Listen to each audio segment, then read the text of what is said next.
Drummers Universe.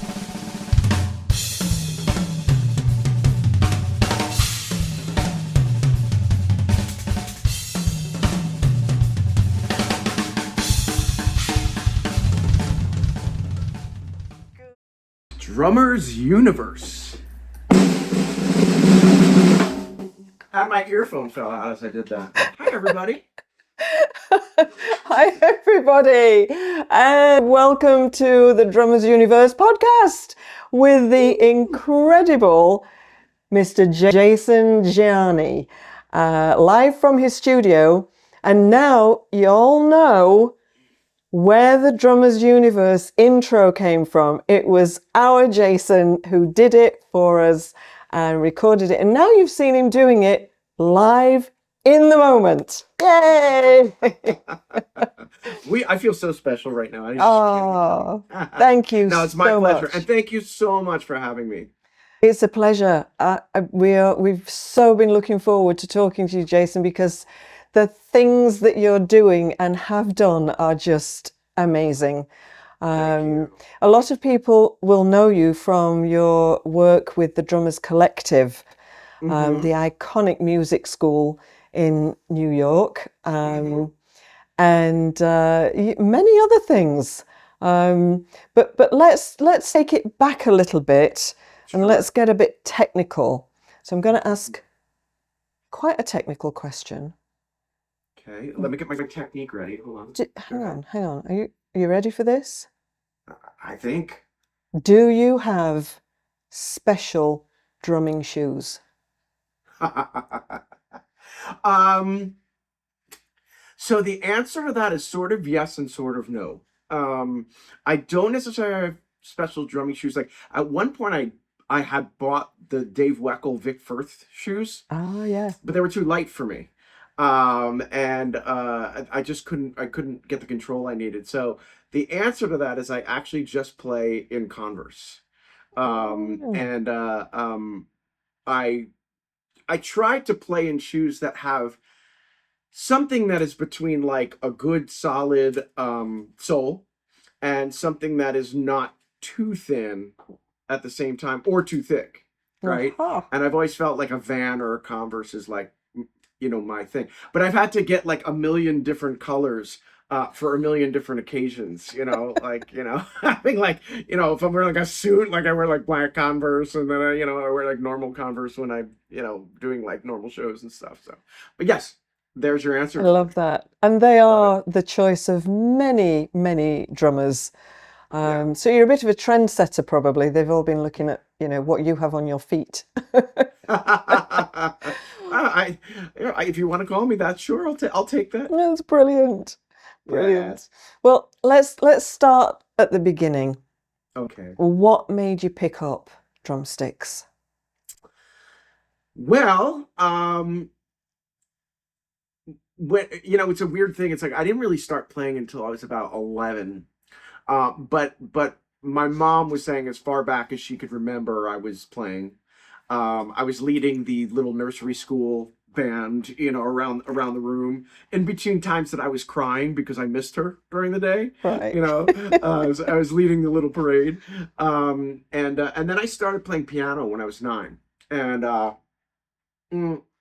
I'd always sort of tinkered around, and I wasn't taking lessons, but my grandmother had a piano, my neighbor had a piano, we had a keyboard at home, and this is the time that MTV was starting, and I'd throw on MTV on and start playing along with all the songs, and my mom would say, how do you know how to do that? And I was like, I don't know, I'm just doing it, and you find out a little later you have something close to a perfect pitch or, perfect relative pitch or whatever it might be, and then I saw one of my friends carrying a drum pad under his arm, and it was the old one that was like a wooden one with the angle. Yeah, I remember those, and with the sticks, and going into the band room, and I'm like, I think I want to do that. And I was always into music early on, and we can go back and talk about my family's history and stuff, and how much music was in the house, and. My best friend's father took us to see Kiss when I was like 7 or 8 years old in Madison Square Garden. That'd do it. that Yeah, would do it. it was just like, okay, well, that's I want to be on stage. That's that then, yeah, Yeah. exactly. So it's kind of a combination of all that stuff. Yeah. Yeah, that's great. So did you have lessons after that? So I was very formally trained, Mm. and I always wanted to be. As I started playing more and more, well, it's sort of a combination of two things. Like I wanted to be formally trained, but at the same time, I kind of come from a family that like is very, once they sort of find a trade, we don't really ask questions. We don't go like, well, why do I have to get lessons, or why do I need this style, or why do I do, I always felt like, look, if these people know better, I'm gonna see it through. I'm gonna study this. I'm gonna do that. I'm gonna take these lessons, do this, and it served me really well. So I took lessons for many years with a very well-known New Jersey teacher, Glenn Weber. Yeah. And then I ended up studying in New York City with many teachers, and I studied at the Collective in '92. I studied with Dom, and I studied Bobby Sanabria and Horacio Hernandez, and Pete Zeldman, who was one of my favorite teachers, favorite guys. And then I went on to get degrees in school, and my degrees are orchestral percussion degrees. Wow. So I have a master's in music in orchestral percussion and a minor in jazz.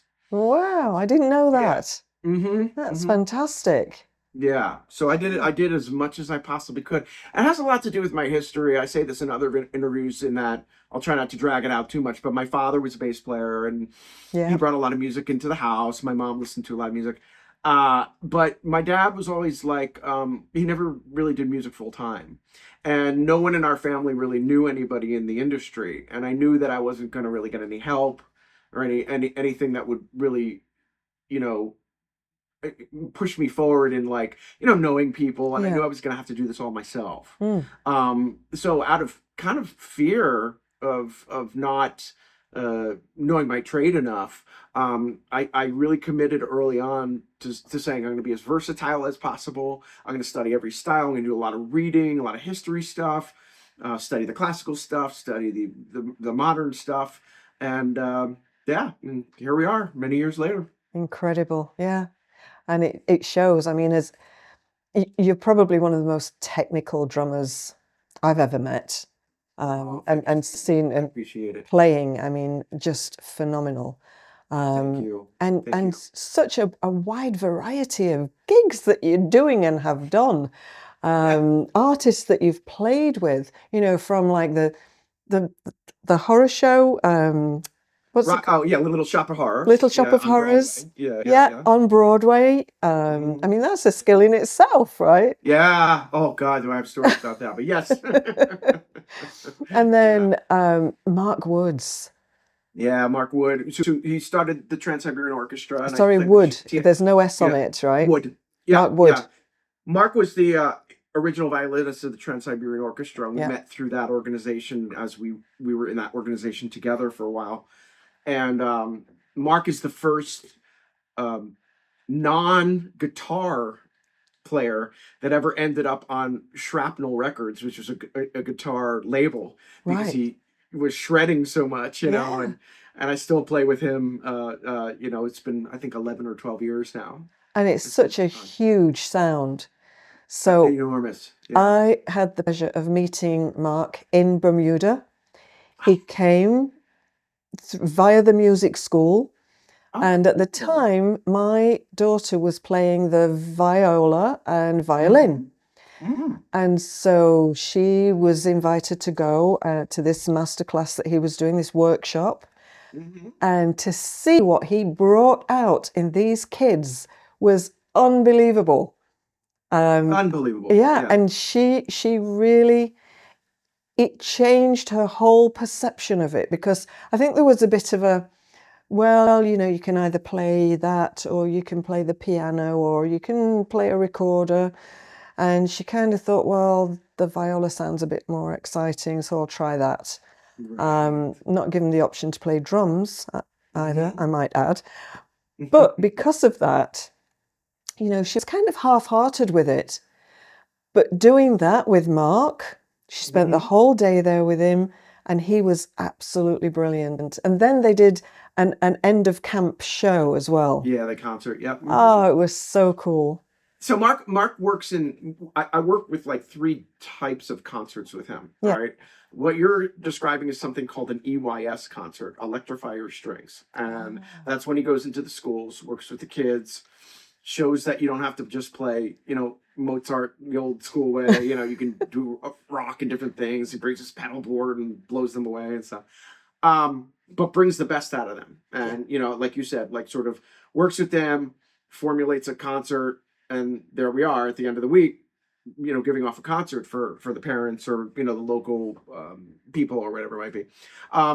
And I don't do every one of those. I do every once in a while. It has to be part of the school's request. If they want Marc's band there and if they wanted a bigger thing or they just want to work with Marc. Right. Then there's just the band itself, which is just like 6 people.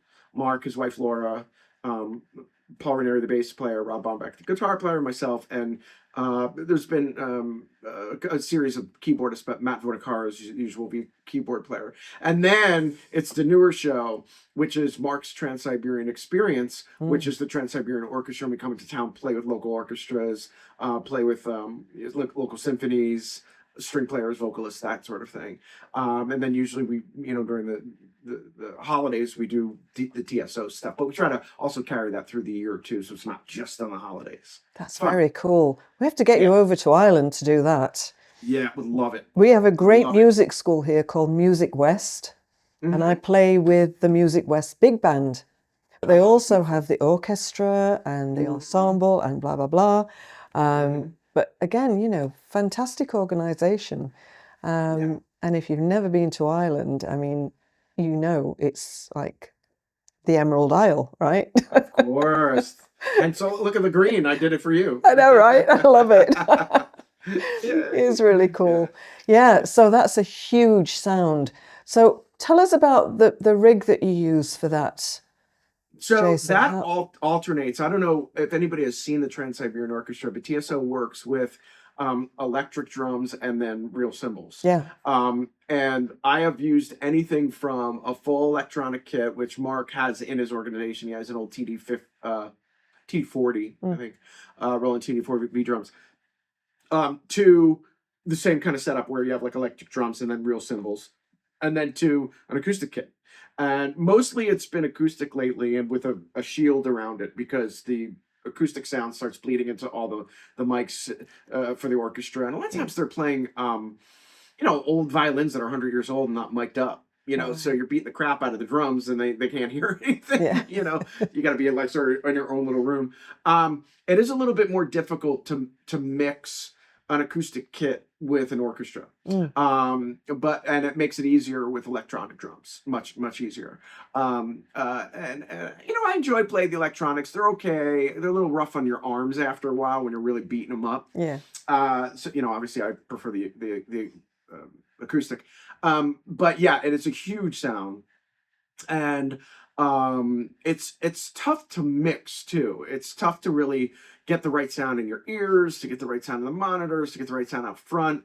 There's always a full day of tech where we're doing a rehearsal, but also teching at the same time to make the sound good. Yeah. Sometimes it could just be a mess. It could be a boomy. It could be, if you ever play with an orchestra, it's just enormous. And to get that under control, sometimes it depends on the room too.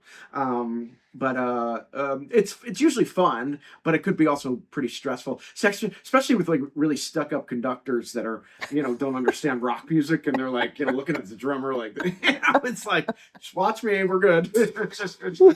You see me smiling, right? Of course. Yeah. Oh, you mean that? Right. Oh, that's I think we all have. That's great. Yeah, no, hilarious. Yeah. So that's that side of things, but yeah, you've played with some other phenomenal artists as well. Tell us a little bit about some of the other things that you've done.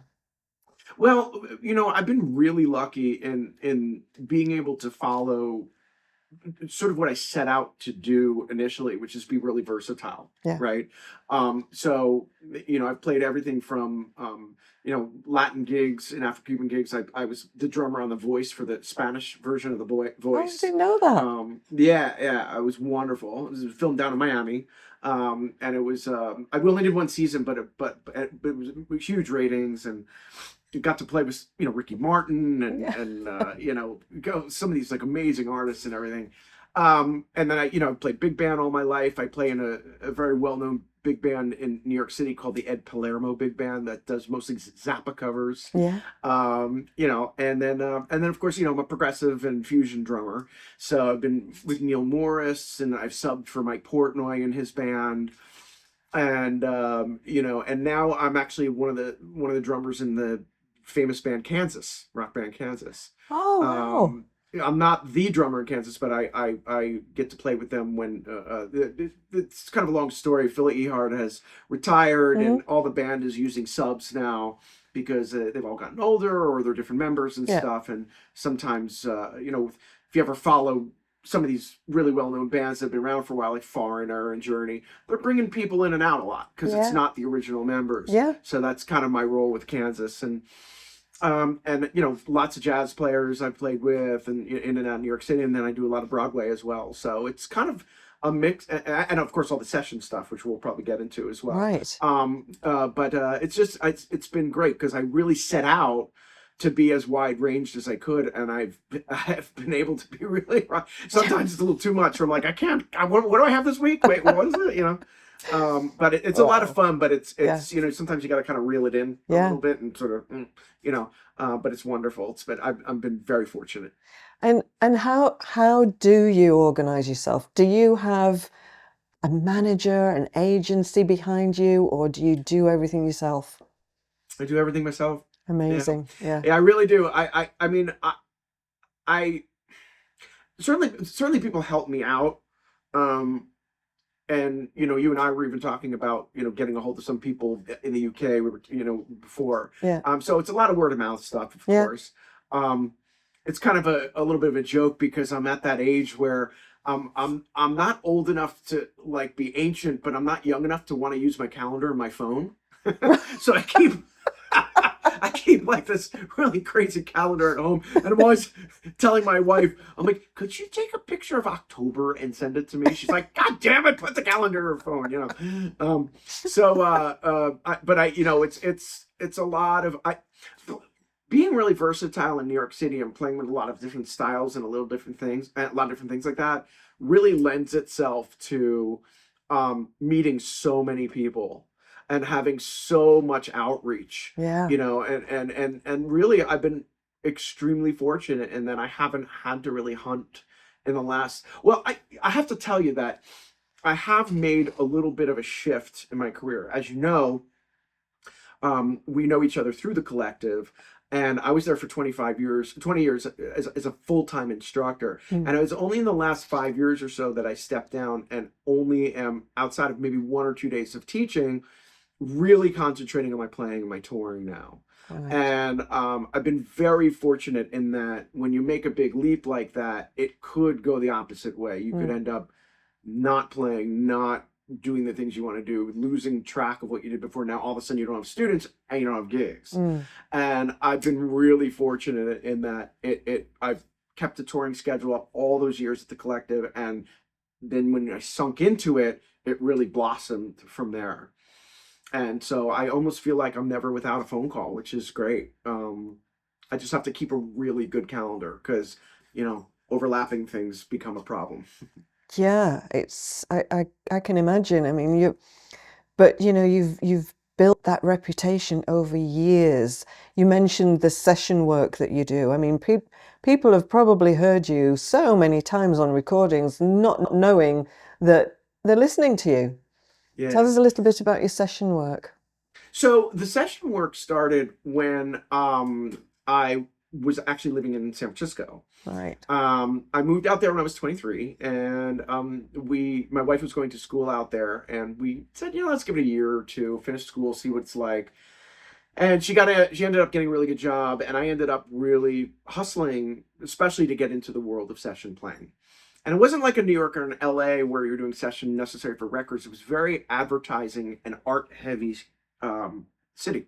Mm. So I ended up getting involved, which I wanted to, in TV work, my movie work. And there was a studio, I tell this story a lot, that the way that I did this was I actually took a phone book and I put the yellow pages in my car, and I went around to like every studio in the city, and I visited every studio, and I brought with me like a press kit, and I'm like, do you need a session drummer? Like I really did it the old school way. Yeah. And one studio bit, and they were a multimedia studio in San Francisco, and I ended up being their first call drummer for about 9 years. And that's where I ended up doing a very special recording that everybody knows, which is the theme song for Spongebob Squarepants. I'm glad you brought that up. I was waiting for you to bring that up, and it's like, should I bring it up or should she? I don't know. But yeah, that was the studio that I ended up doing SpongeBob. Yeah. At that studio. Yeah. That's phenomenal. Yeah. What a claim to fame that is. It's amazing. It was amazing. It's a great story. It's a long story. I could sort of sit here for hours and talk about it. It's got some goods and some, music business bads, if that makes sense. It was really just when you get a call for these type of sessions, they could range in any way. Like it could be like, hey, can you come down tomorrow and do a commercial for McDonald's? Hey, we're doing a session for, get this, I did a line of slot machines, like music for slot machines. And every time I walk into a casino, I'm like, all right, it was 15 years ago, but I'm wondering if those are around, and I got a lot of really good experience recording that. And then one day I got a call to do a pilot for Nickelodeon. And, the best part of it for me is that living in San Francisco, not being in New York or LA, not having a family around and not having the companies around that I wanted to get involved with, I couldn't really tell companies what I was doing because, endorsements and being involved in clinics and things are about being in front of the camera, not behind the camera. But finally I could tell people, hey, in 10 o'clock every Saturday, I did this commercial. You could watch. That is me. Not commercial, cartoon. Right. And that is me. And I actually, as a secondary story, I recorded a second cartoon called Prickles the Cactus, and that was going on Comedy Central. And that did not take off the way SpongeBob did. You could see it on YouTube. You could see the pilot on YouTube. Yeah. But within like 3 or 4 weeks, SpongeBob became the biggest cartoon in the world, and everybody was just like amazed of how big, how it just exploded. It was amazing. Unbelievable. What a story. It's incredible. That was a huge one, and still is. I mean, people are still, you see SpongeBob all over the place still. All over. Yeah. It's on like every. It's on Nickelodeon, but like now comedy. It's on all these different versions of Nickelodeon. Like I get on the TV and I'm like, SpongeBob. It's and it just keeps airing. It just keeps on. That's I'm sorry, I don't mean to interrupt you, but that's the part of the business that was a rough one, in that it was a buyout. So when you do a buyout, you're lending your services for something and you get one check for it, and that's it, and they can air it anywhere. And that's kind of a rough, bittersweet thing where every time it's on, you go, well, I could have that mansion, but I don't have the mansion, but that's not really what the business is about. It's about, doing things that are really special and enjoying the work that you do and being a part of something that is historic like that. Exactly. Yeah. What albums do you listen to, Jason? Well, I am really wide ranged with my tastes. And there were a lot of times during my studies that the material that I listened to changed. Early on it was something, and then later on it was something else, and then I got into my classical studies and I started listening to a lot of classical, and then jazz, and so it like moved around a lot. But it started with a lot of Motown and like pop rock or like old school rock in my house. Yeah. My parents loved Smokey Robinson and Michael Jackson and Stevie Wonder, and my dad loved the Eagles and the Kinks and of course the Beatles, which are one of my favorite bands ever. And but I am a big progressive rock guy. So my Mm. big three are Rush, Yes, and Kansas. Yeah. And then it was kind of spread out to a lot of progressive bands like that. But I'm always listening to like jazz, like 60s Miles Davis is some of my favorite jazz. I'm a big fan of big band. I love you were talking about being a big band before. Yeah. So Buddy's huge. Yeah. I loved Louis Bellson. Big band was just to me like huge. I love arrangers like Pat LaBarbera and Joe LaBarbera and Semi Nestico and that sort of thing. And God, there's so many. Yeah. There's so many I can think of. Really a lot. Michelle Camilo I'm a huge fan of. Yeah. The Latin jazz stuff. Yeah. But really, like when it comes down to the real inspiration stuff, the progressive thing is probably my favorite Yeah. type of stuff. Yeah. Do you have a prog rock band that you play regularly with, or? I do. Yeah. They're called Stratusfurious, and the violinist and lead singer is the violinist in Kansas now, and he's been there for the last 2 or 3 years. So that was my connection to Kansas. Right. And the band is sort of a little heavier version of Kansas, basically. Yeah. Progressive rock, but bordering on not metal, but like a heavier version of progressive rock. And it's just a lot. It's a lot of fun for sure. Wow. But as original music is very challenging these days. It's so hard to keep that going on a regular basis, especially when you have other things, you're touring with other things, and you're trying to find the time to play at a festival or give a concert with the original band. That's tricky. Yeah. For sure. Yeah. It's difficult. Mm-hmm. Yeah, the big band thing came kind of out of the blue for me. Cool. As a rock drummer, I'd started playing locally with a jazz band, and then through that, I was asked to play with this big band that was just starting out, and there's kind of in trepidation a bit there. And the first song on the set list they sent to me was Cute by Neal Hefti. Oh, you got all those fills in it and everything? Oh my God. It's like, oh, you're kidding me. But it's one of my favorites now. And I just got the Beantown Vader new brushes, and I absolutely love them. Cool. So let's talk a little bit about endorsements now. Sure. I see that you're playing with Paiste cymbals. Yeah. Yeah, I don't remember which camera we're looking at. I think it's my phone over here. But I do sport all my companies basically. Yeah, I'm really, I don't know if I want to call it lucky or if I want to call it kind of like I was very patient with company stuff because I wanted to play the stuff that I wanted to play. Right. I didn't want to sign with a company just because I could say, hey, I endorse this product. That just doesn't work anymore. Right. There's no, it's almost, for a while in the 90s and 2000s, it almost became like too easy. Like companies were trying to get their product around by endorsing people, and they were throwing stuff out there. It was like everybody and their sister was endorsed. It was like, what's happening here? Yeah. And I really wanted to take the time and really do it the right way. So when I got to the collective, I signed with Paiste. And mind you, I was in San Francisco for 10 years and I'd done SpongeBob and I did the Drummer's Bible, my first book. And I wasn't signed with anyone for maybe 12 years. It was a long time. And it's hard.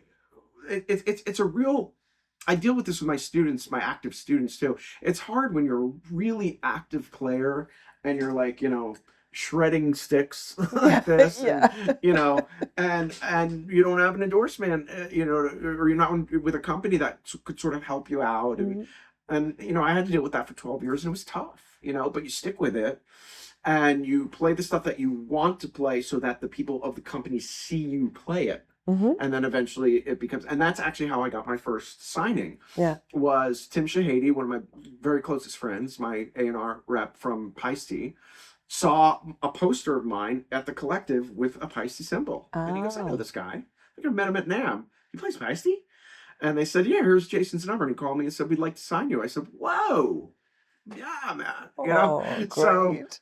yeah, and it just kind of moved from there. And I'm with Remo, Yeah, with Yamaha drums, and I'll tell you a little bit about that one too. yeah, Um, Vic Firth, Humesenberg, Kickport, USA, yeah. and Prologix, which is a wonderful drum pad company. I think maybe you guys know that one. Yes, yeah, As my yeah, my yeah. earplugs fly across the room. Really cool.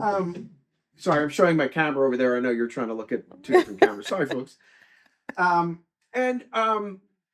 Yamaha is a really good example of being patient. Yamaha, you probably know, is a very selective company. Yeah. They're really. I mean, when I was trying to first get in, it was Weckel, it was Gadd, it was Vinny, it was Carter Buford, it was all these like ridiculous players, and there's me like 24 going, yeah, I play Yamaha, and it was just perseverance and getting to know the guys in the company, and I started talking to them in '97, and I got signed in 2010, so that was like over 15 years of talking to them. Wow.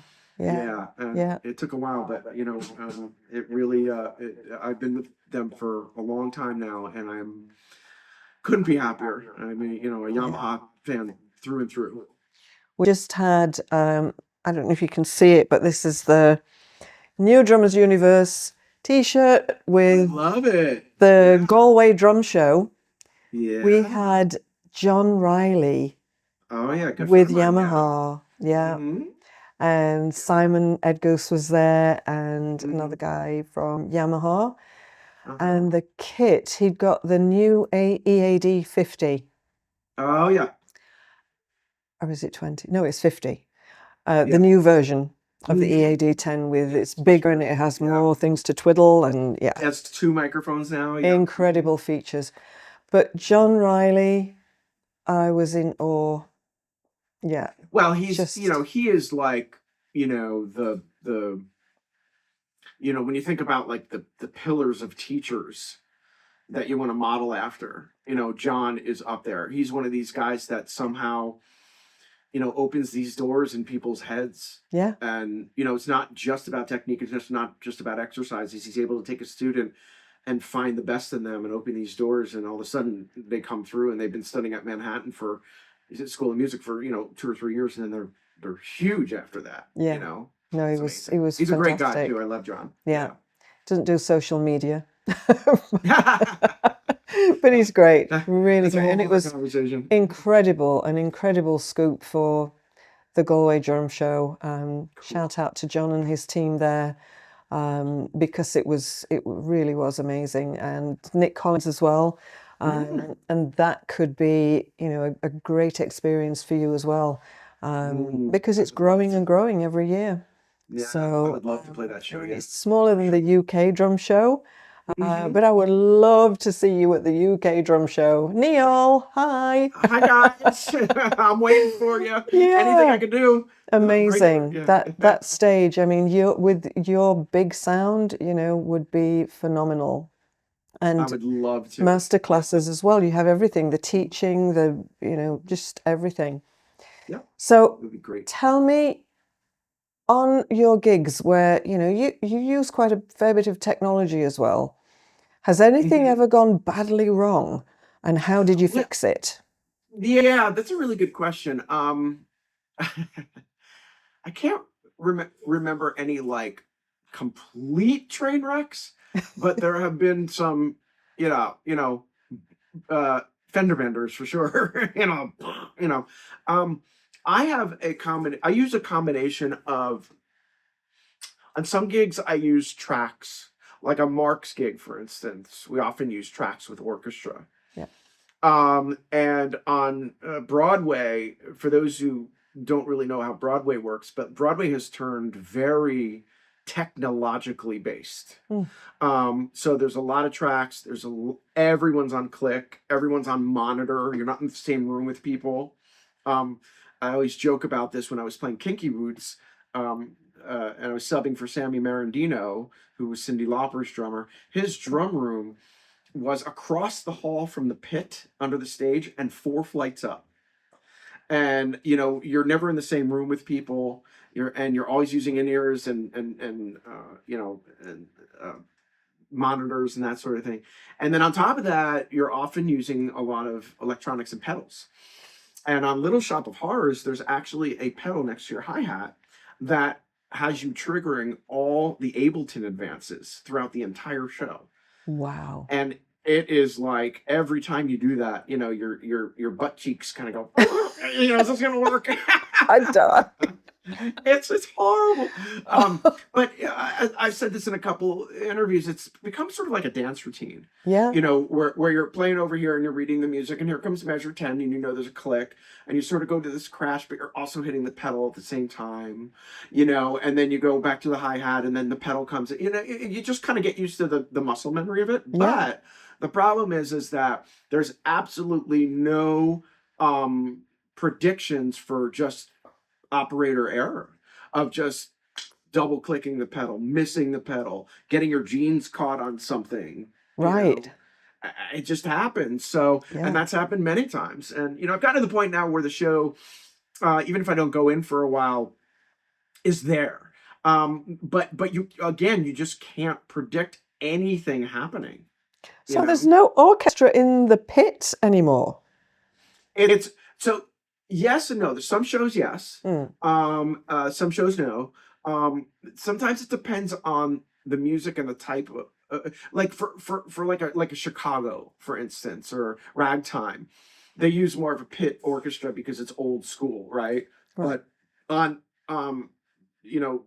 shows like Little Shop or some rock shows like the Lost Boys or Book of Mormon, they're using more, the 2 or 3 keyboard players and backing tracks and Ableton and that sort of thing.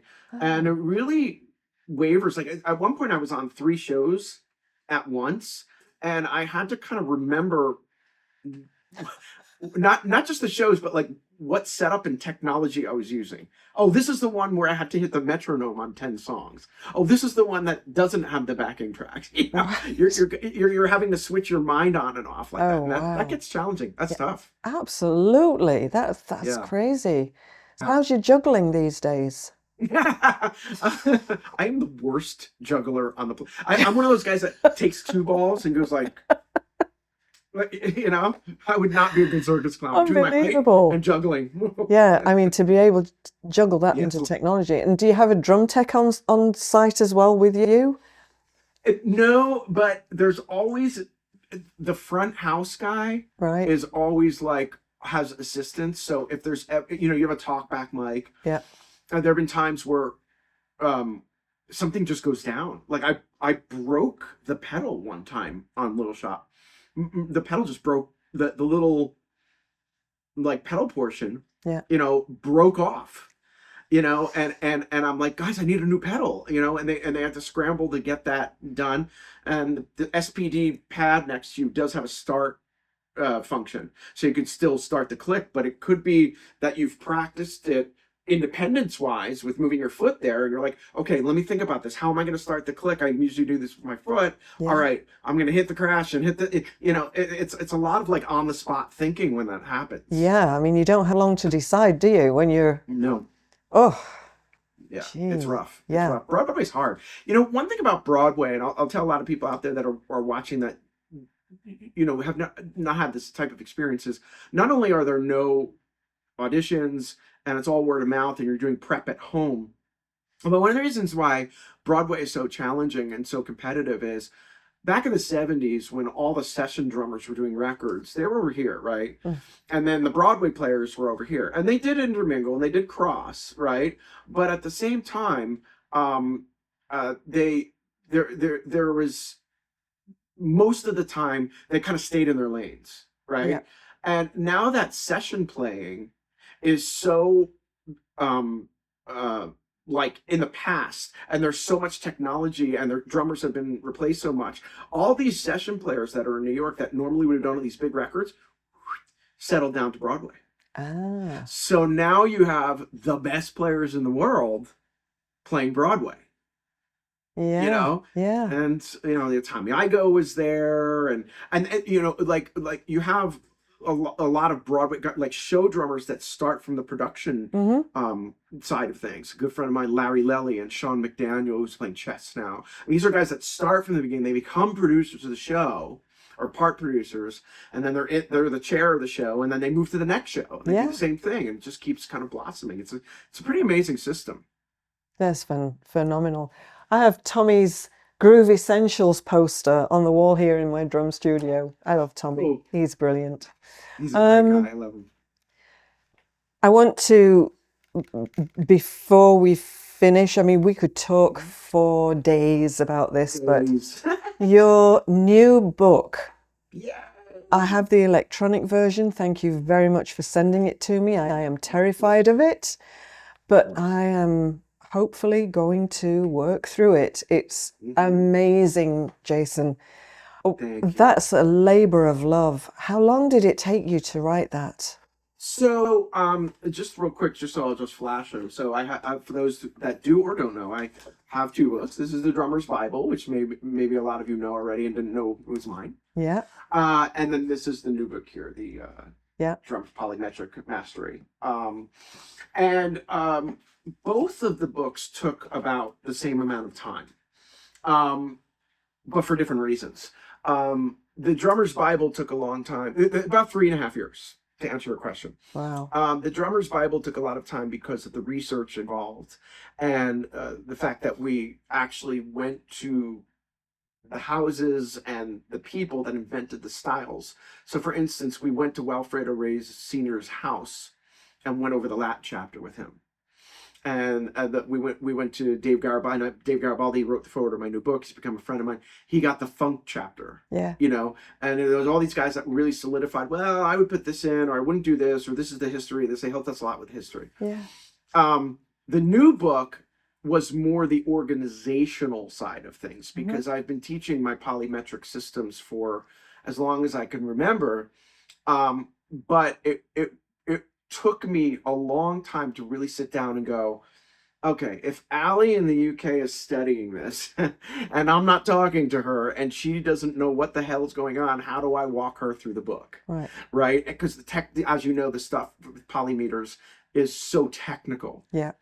Right? So the layout is really the key to this one. And it took me months to just work through finale and moving things around and making it into somewhat of a workbook where you can write the bass drum into patterns and things like that. And both books really took like a good 6 months to a year at the beginning, just on the research alone, just making outlines, you know, making, I don't know, you know, contacting people, doing the research, doing history research, you know, all that kind of stuff. Just on that alone, it took 6 months to a year on both books. Yeah. So they're amazing. And they are published by Hudson. The Drummer's Bible is published by a company in Arizona called C Sharp Press. And you can get that anywhere on Amazon through C Sharp. And then, yes, the new one is Hudson Music. Yes. The new one's Hudson. Yep. That's correct. And yeah, so again, we'll put the links into when we publish this podcast. We'll put the links in the comments or in the commentary section. And yeah, I can't talk through it from experience too much because I'm only just starting. And I feel like, but looking through it and reading it, I feel like there's such a good flow there that takes you slowly into, you know, what I refer to as the danger zone for me, because the polymetrics, like, boom, I like that you've got the brain on the front cover, because really, I mean, it scrambles my brain. But once you get into that, Gavin Harrison broke that right down for me, and I had a bit of a light bulb moment with him a few years ago. So it kind of took the scare factor away a little bit. Yes. So opening your book, I'm thinking, this is going to be terrifying. And actually it's not, because you have this process of it. Yeah. It takes the fear out of it Mhm. because you feel like your hands are held as you walk through it, as you do the exercises. Exactly. So brilliant, Jason. I mean, Thank you. hats off. Yeah, I'm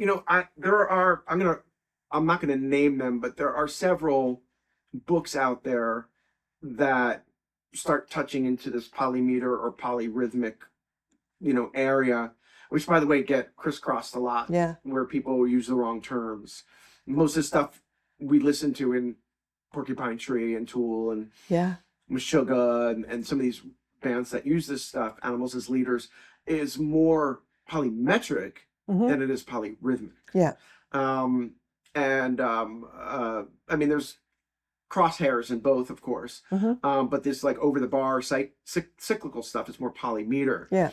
And there are a lot of books out there that touch into these areas that I've looked at and I go, it's just not really teaching anybody anything. It's a series of patterns. It's okay, this is 6/5 over, okay, cool. But how do people utilize it in music? How do people utilize it in a groove? A big part of my book is, I explain this in the introduction, is that, we go through college and we learn the idea of like, this is a perfect fourth, this is a perfect fifth, this is an ear training sort of thing. The idea of my book is a rhythmic ear training concept. Right. So when you're walking and you're feeling in two, and then you hear you hear like a pulse of 5 over that, and you start training your ear to hear how those things sound, and that is a big part of this book, is like what you're pulling out of it and hearing afterwards. Yeah. Yeah. Highly recommend people Thank you. go and get the book. It's phenomenal. Thank you. Yeah, So, it's gotten great. It's gotten great. I'm sorry. It's gotten great reviews so far. I'm still pushing it, obviously, to get it around as much as possible. But the reviews that have come in have been, I'm so humbled and so honored, because there have been some really big players who have really, liked it a lot. So yeah, that's great. yeah. Yeah. So please, post in Drummers Universe any of those quotes or examples or things like that, and let's let people know about it. Let's Right. get it. We'll do. Right Yeah, out there. I'm gonna start doing some more posts on Facebook and Instagram of even just like, here's an exercise from the book, because I have videos that go along with it. Oh, that would be here's great. the video, here's that. Yeah. Yeah, really So, cool. Yeah. So before we close, because I know you have a million things that you should be doing right now. Oh, it's this is what I'm doing now, and I'm so happy doing it. It's great. Do you have a favorite quote? I do. And there's a couple. And I'm completely drawing a blank right now. Dom Famularo said something to me when I was younger that I thought was really, really good. It stuck with me. I don't know if it's my favorite, but it's always stuck with me, which is like, I said to him at one point, like, how do you know? I think I was just sort of starting in the business, and I wasn't getting the attention that I wanted, and that was part of that 10-year period in San Francisco, as mentioning. And I said something to him to the effect of like, I'm really frustrated about this, and I'm not getting that kind of that attention. I'm not getting the company's attention. I'm not getting the gigs I want. And he said something to the effect of like, if I'm frustrated, that's a good thing, because that means I'm gonna keep going. It keeps the fire lit. But at the same time, frustration is right next to disappointment. Yeah. And you don't want to lead to disappointment. You want to catch yourself before it gets to disappointment. And if you're disappointed, that's when things start to go over the other side of things. And I've tried to keep that in mind for, 35 years or so. Yeah, that's great advice. Yeah, it's worked. Because, look, this is a really tough business, and it's thankless, and it's it could destroy you. And I'm a very emotional person. Like, I'll probably start crying right now. No, I'm kidding. And it could really break your outer shell. Yeah. And you have to really build that outer shell. And to me, again, it's not necessarily my favorite quote, but it's something that has stuck with me for a long time that just has kept me going. Yeah. Yeah. Dom, I mean, he's just so missed. Onwards and upwards.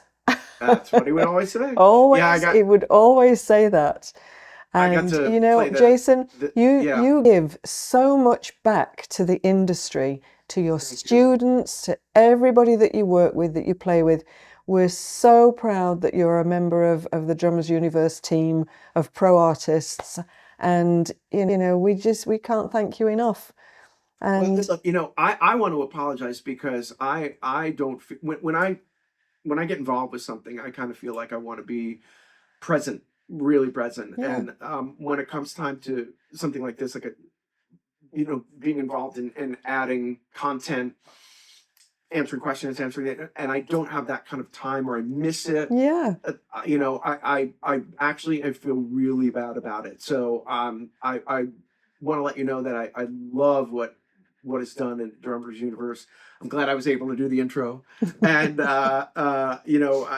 but a lot of it is never for lack of trying or ignoring or anything like that. It's just time. And we absolutely realize that. I mean, everybody, all the pro artist team, we're really blessed to have such phenomenal drummers. And a lot of times, I mean, you guys will pop up and answer if there's a particular question from a member, and it doesn't matter if it's a beginner or a seasoned drummer, popping in and having the chat, giving some advice if it's needed, or it's really a fantastic group. It really is the drummers community. Yeah. You and Chris do such a great job, and we need these communities, and sites like yours are a very important, small but very important reason that the drummer family is the way it is. Yeah. And you could go to NAMM and hug everybody, and we help each other out with gigs, and there's not a lot of envy and jealousy the way there is in other instruments. Right. And it's these type of sites that help that. Yeah. And I'm honored to be part of it. So thank you. Thank you, Jason. You're welcome. You have a wonderful weekend. And thank you again for taking the time to talk with us. And can't wait to do this again. I'm sure we've missed so many things. we can do part 2 whenever you'd like. Let's do part 2, season 2 coming up. Season 2.